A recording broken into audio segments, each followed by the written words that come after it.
Welcome to another TipShot video from TIP Technologies. Today, we're going to talk about creating routings in TipQA.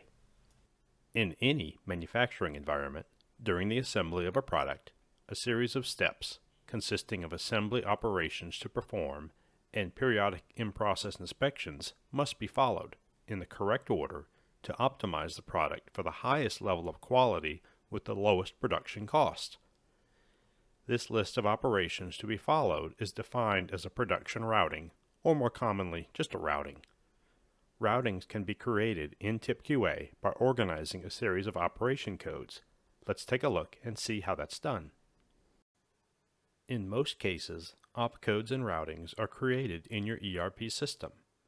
When that happens, opcodes may come over into TipQA across the interface, but they have no functionality. In the Master Data Operation Code screen, you can display those operation codes and configure them to function properly in TipQA when associated with a routing. On the opcode screen, you can configure each opcode to operate in a specific way in TipQA.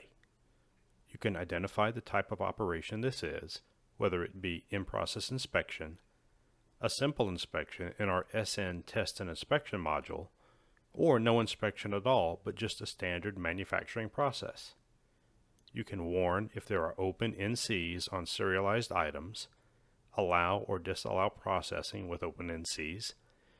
You can configure the opcode to prevent processing if previous codes in the routing are incomplete. These are some of the functions in the Operation Control section of the opcode page. This section defines what this operation applies to and where within the TipQA software suite that it is used. Now that your opcodes have been configured to work in a TipQA environment, let's look at the routing. To create a routing, click on the plus button at the top right of the screen and give the routing a name. Many customers will name the routing for the part number it is being used to assemble, but it can be anything. Save that record. Then, click to the Operation Step Relation tab and click the plus button just above the TipQA grid to add an operation code row. Clicking on the operation code field brings up this search window.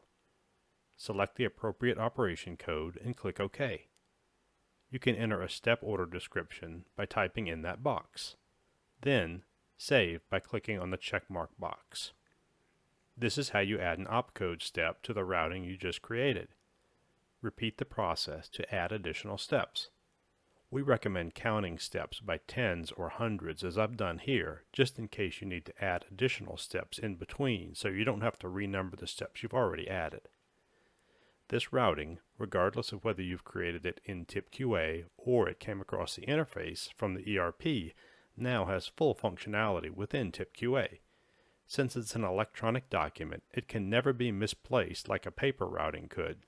It can be configured so that each step must be complete before it can be closed, ensuring that every step has been done and every nonconformance has been resolved, resulting in a more streamlined manufacturing and a higher quality product being delivered to your customer. Thank you for watching this tip shot on creating routings in TipQA. To learn more about TipQA, the QMS software solution, please visit us at www.tiptech.com.